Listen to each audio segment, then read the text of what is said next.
ओम शांति 8/8/2022। आज की मुरली चिंतन।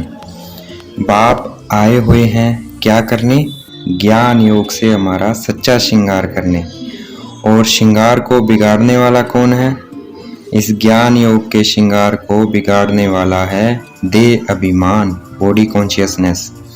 इसलिए इस देह से जो ममतव है, बॉडी से जो प्यार है, उसे निकालते जाना है हमें। इसमें जो प्यार है, हमें शरीर से जो प्यार है उसे निकालते जाना है। ज्ञान मार्ग की ऊंची सीढ़ी वो चढ़ सकते हैं जिसको अपनी देह और किसी भी दारी में ममतव नहीं है, जिसे ना अपने शरीर में ममतव है, ना किसी और के शरीर में ममतव है। एक परमात्मा से ही दिल की सच्ची प्रीत है।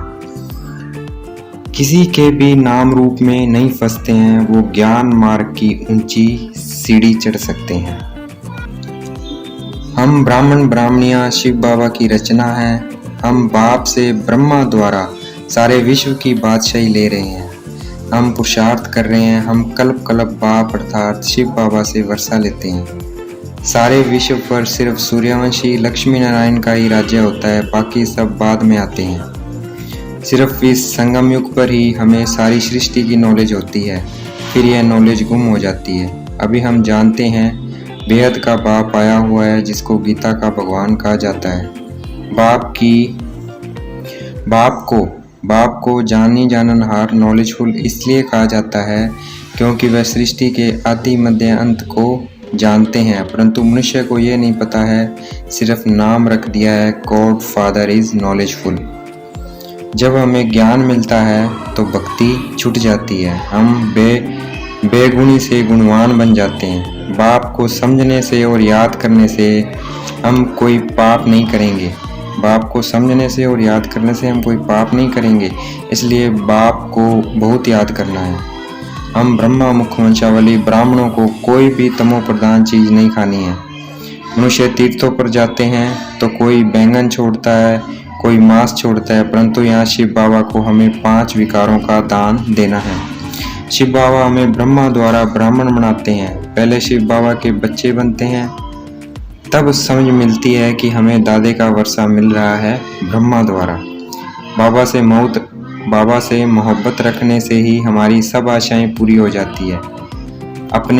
अपने को आत्मा समझ परमात्मा को याद करना पड़े, यह ही शिव बाबा से मोहब्बत है। बहुत प्यार से याद करना है। सतयुग त्रेता में कोई लड़ाई झगड़ा नहीं होता है, इसलिए वहाँ कोई दुख का नाम नहीं होता। भारत को वंदे मातरम कहते हैं क्योंकि भारत अविनाशी खंड है। यहाँ ही परमपिता परमात्मा आते हैं। भारत महान तीर्थ है, इसलिए सारे भारत की वंदना करनी चाहिए। वंदना की जाती है पवित्रता की। शिव बाबा भी पवित्रता की वंदना करते हैं, कहते हैं वंदे मातरम। हम शिव शक्तियाँ हैं, हमें ही भारत को स्वर्ग बनाते हैं।